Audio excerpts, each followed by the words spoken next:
मेरी last album 2 साल पहले आई थी, वो अभी तक टॉप 10 पे नंबर 1 पे चल रही है। अली के साथ है ज़हरा की शादी। पाकिस्तान के अंदर जो कव्वाली के लिए टॉप 10 होते हैं तो उसमें अभी तक नंबर 1 पे चल रही है। वो बहुत खूबसूरत कव्वाली, एक थोड़ा सा मिसरा आपको सुनाता हूँ। सभी खुश हैं,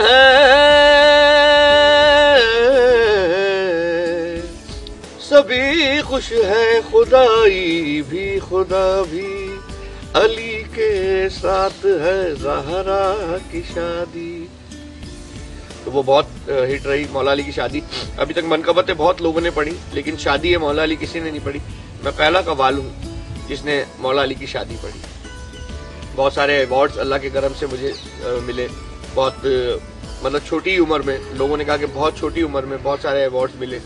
एक सबसे बड़ी बात यह है कि मैंने परफॉर्म किया है डब्ल्यू बुश के सामने। 2.5 घंटे तक मैंने उनके सामने परफॉर्म किया अमेरिका में, न्यूयॉर्क में। तो उन्होंने एक बहुत अच्छा सा लेटर मुझे लिख के दिया, वाइज ऑफ समथिंग ऐसा कुछ उन्होंने लिखा था, वो मुझे याद नहीं है।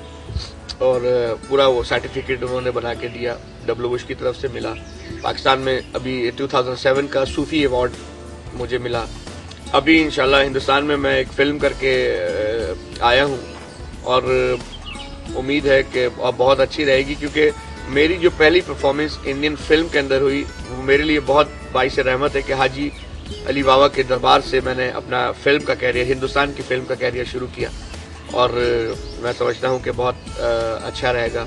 उसमें बहुत प्यारे महबूब साहब की उन्होंने लिखा है, लिरिक्स उनके हैं। वनराज भाटिया उसके म्यूजिक डायरेक्टर हैं और राजकुमार संतोषी ये डायरेक्ट कर रहे हैं फिल्म। बहुत अच्छे बोल हैं उसमें। मोरे हाजी पिया हो मोरे हाजी पिया, मोरे हाजी पिया हो मोरे हाजी पिया, हाजी अली पिया वली खुदा। बहुत प्यारी वो कव्वाली है, मुझे बहुत अच्छा लगा वो ट्रैक। और मजे की बात यह है कि मैंने 2 घंटे में ये कव्वाली रिकॉर्ड कर दी वहाँ पे। अब जब मैं गया, मैं पाकिस्तान से गया था बॉम्बे, जब मैं पहुंचा मैं बहुत थका हुआ था। रात को शो किया मैंने और सुबह, एक्चुअली पाकिस्तान से यहाँ की सुबह की फ्लाइट मिलती है, तो हम तो सुबह रात को जागते हैं तो सो नहीं पाते। सुबह 10 बजे 11 बजे तो एयरपोर्ट पे पहुंचना पड़ता है जल्दी। तो हम यहाँ आ जाते हैं। तो थके हुए थे, हमारे प्रोड्यूसर थे समी सिद्दीकी साहब, तो उन्होंने मुझसे कहा कि अमजद मियाँ आप थोड़ा सा रेस्ट कर लें, फिर हम दोपहर में 3 बजे स्टूडियो जाएंगे। तो मैंने उनसे बोला कि भाई 1 तो बज रहा है, समी भाई आप ऐसा करें कि आप हमें आराम के ना कहिए, क्योंकि अगर हम सो गए तो फिर हमें उठाने वाला कोई नहीं। तो हम 2:30 बजे के करीब हम वहाँ होटल से निकले, स्टूडियो पहुंचे। मैंने ट्रैक सुना, ट्रैक सुन के मैंने शायरी के साथ, एक दफ़ा मैंने बगैर शायरी के ट्रैक सुना, दोबारा शायरी के साथ ट्रैक सुना, और दोबारा मैंने उनसे कहा वनराज भाटिया साहब से चलिए जी बिस्मिल्लाह टेक करते हैं। तो वनराज भाटिया कहेंगे नहीं ये ट्रैक आप ले जाएं होटल, आज आप रेस्ट करें, इसको सुने, इसको याद करें, फिर हम कल रिकॉर्ड करेंगे। मैंने कहा कल किसने देखी है, जिस काम के लिए आए हैं वो काम करते हैं। हम जब आए पहुंचे स्टूडियो में तो 2 घंटे में अल्लाह के करम से मैंने वो पूरी कव्वाली रिकॉर्ड करा दी। 8 मिनट की कव्वाली है और वो मैंने 2 घंटे में रिकॉर्ड करा दी। उसमें ताने, आवाज़ें, सब कुछ, बोल लिरिक्स वगैरह सारा कुछ। तो बहुत सबने बहुत अंदर तालियां बजाई और बहुत अच्छा लगा माशाल्लाह। मैं आगे तो बस यही सोचता हूँ कि जिस तरह अल्लाह मुझ पर करम कर रहा है और मेरी माँ की दुआएं मेरे साथ हैं, इसी तरह चलता रहे। और बस मेरे लिए दुआएं करें, जितने भी देखने वाले, मेरे सुनने वाले हैं, मुझे पसंद करने वाले, कि मेरे लिए दुआ करें कि मैं और अच्छा से अच्छा परफॉर्म कर सकूं और अच्छे से अच्छा आपको कलाम सुना सकूं और अच्छे से अच्छे आपको नगमे, गीत, गज़ल, कव्वाली सब कुछ सुना सकूं। मेरा फेवरेट ड्रेस तो है ब्लैक शलवार कमीज़ हो या ब्लैक पैंट शर्ट हो या ब्लैक कोट पैंट हो, मुझे बहुत शौक है उसको पहनने का। फेवरेट फूड मेरा राइस है, किसी के भी साथ मैं चावल खा सकता हूँ। मेरे अगर मटर चावल साथ में हो तो मुझे भूख नहीं भी लग रही होगी तो मैं खा लूँगा। और आप यकीन करें मटर चावल का नाम आया तो मुझे भूख लगना शुरू हो गई। फेवरेट फिल्म तो मेरी बहुत सारी हैं, लेकिन शोले मेरी बहुत प्यारी फिल्म। मेरे ख्याल में मैंने 132 या 133 दफ़ा वो फिल्म देखी है।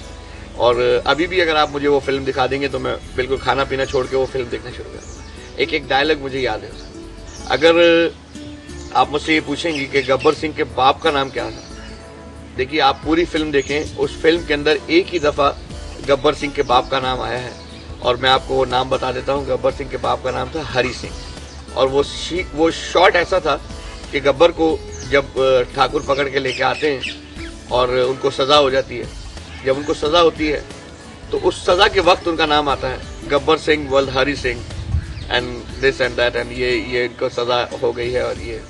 और गब्बर का वो तो एक्चुअली उसमें सारे आर्टिस्ट बहुत अच्छे हैं, अमित जी हैं और हेमा जी हैं, सब लोग ही बहुत बड़े आर्टिस्ट हैं उस वक्त के। लेकिन जो गब्बर सिंह की एक्टिंग है, एक्चुअली मुझे शुरू से अगर मैं फिल्म में कभी अगर मैंने काम किया तो मैं एज ए विलन बनना चाहूँगा, मुझे विलन बनने का बहुत शौक है। हीरोज तो होते ही, सब एक विलन का जरा अलग चार्म होता है, तो मुझे गब्बर की जो एक्टिंग है उसके अंदर कितने आदमी थे। मैं हर किस्म का म्यूजिक सुनता हूँ, लेकिन मैं इंग्लिश म्यूजिक भी सुनता हूँ। एक दो लाइनें आपको सुनाता हूँ। कंपोजिशन बहुत प्यारी है, वर्ड बहुत प्यारे हैं। I just call to say I love you. I just call to say I love you. अच्छा, इस गाने के अंदर मैं अपनी वेरिएशंस भी लेके आता हूँ। जो इंग्लिश गाना तो है ही, मैं इसमें देसी अंग भी साथ में लेके आता हूँ। I just call to say I love you. In the night to say I love you. उनकी ताने जरा इंग्लिश की तो वो सुर से बिडार की तरह होती है, और मैंने सीधी सीधी ताने इसके अंदर लगाई हैं। बहुत सारी, मतलब अपने मूड के लिए गाता हूँ, महफिल में मैंने कभी नहीं गाया। एक और गाना बहुत अच्छा, बहुत प्यारी कंपोजिशन है। I never gonna dance with you, I never gonna dance with you, guilty feelings होता है। मतलब एक्चुअली बहुत ज्यादा अच्छी कंपोजिशन होती है तो वो याद रह जाती है। कि देखिए, जब एक लीजेंड का बेटा होता है तो लोग उसको उसी अंग में देखना चाहते हैं कि जैसा उसके वालिदैन ने परफॉर्म किया है या एक्टिंग की है या जो भी है। मेरे साथ स्टार्ट में बहुत प्रॉब्लम हुई थी, क्योंकि मैं नया मैंने शुरू किया था, और जब लोग मुझे सुनते थे तो लोग ये वो करते थे, सोचते थे मेरे बारे में कि हाजी साहब जैसा ही। मेरी उम्र नहीं थी उतनी जितना उनका रियाज था। मैं बहुत कोशिश करता था कि अगर मुझे, मतलब इतनी ज़्यादा मैं ताकत लगा कर गाता था, और लोग भी मुझे कहते थे कि हाँ ठीक है, अच्छे बाप का बेटा है, गाता गाते हो जाएगा। तो मैं और मेहनत करता था ये बात सुनकर कि मुझे इस बात से बड़ी वो होती थी कि मैं इतनी मेहनत कर रहा हूँ और लोग मुझे अप्रिशिएट नहीं करते। मुझे कहते हैं कि हाँ ठीक है, अच्छे बाप का बेटा है तो गा लेगा, हो जाएगा, अच्छा हो जाएगा। तो इसमें बड़ी प्रॉब्लम आई शुरू के अंदर। फिर बाद में 2-3 साल के बाद लोगों ने रिकग्नाइज करना शुरू करा कि नहीं, अमजद साबरी भी अच्छा गाने लग गए हैं, या ये भी अच्छा पढ़ते हैं, या वो भी है। तो बड़ा इसमें एक प्रॉब्लम हो जाती है कि बड़े बाप का बेटा होना एक, जहाँ बहुत अच्छी चीज़ है वहाँ बहुत एक छोटी सी खराब भी ये चीज़ है कि लोग बाग हमें कंपेयर करने लगते हैं अपने वालिदैन से कि भाई वालिद जैसा। ये लोगों को सोचना चाहिए, थिंक करनी चाहिए कि हमारी इतनी उम्र नहीं जितना उन लोगों का रियाज होता है, जितना उन लोगों की सोच होती है। अभी हमें बिल्ड करने में टाइम लगता है, और टाइम आप लोग ही देना चाहते हैं, और आप लोग ही अप्रिशिएट करते हैं तो हम लोग थोड़ा सा ऊपर आते हैं, और अगर आप लोग हमें डाउन करते हैं तो फिर हम डाउन हो जाते हैं। तो मैं ये आपसे गुजारिश करूंगा कि जितने भी बड़े बाप के बेटे आए उनके लिए आपकी अप्रिसिएशन बहुत ज़रूरी है। मेरे वालिद साहब के तो बहुत से मशहूर कलाम हैं, मैं आपको एक छोटा सा अंदाज उनका सुनाता हूँ। किस्मत में मेरी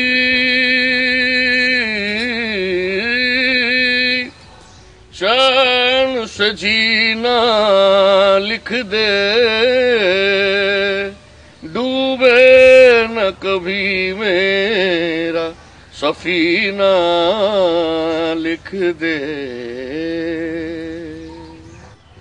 जन्नत भी गवारा है, जन्नत भी गवारा है मगर मेरे लिए ऐ कातिब तकदीर मदीना लिख दे,